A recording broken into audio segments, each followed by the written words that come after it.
I'm Max Dalton, and in this video, I'll show you how to find hidden library folders on macOS. Step 1. Click to open the Finder on your Mac. Step 2. Navigate to the Location section in the menu on the left side of the screen and then click Macintosh HD. Step 3. Click the Command, Shift, and Period buttons at the same time on your Mac keyboard. Folders and files that were previously hidden will now be visible and translucent.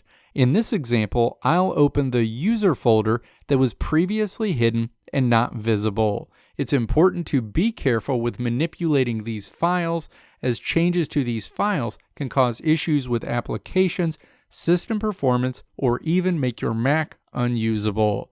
You can hide these files again at any time by clicking the Command, Shift, and Period buttons. Your files will immediately be hidden again. Let me know if this video helped you out in the comments below. If you liked what you saw here, click the video links on the right side of the screen to check out another video. Or click the logo on the left side of the screen to check out my tutorial website at www.maxdalton.how.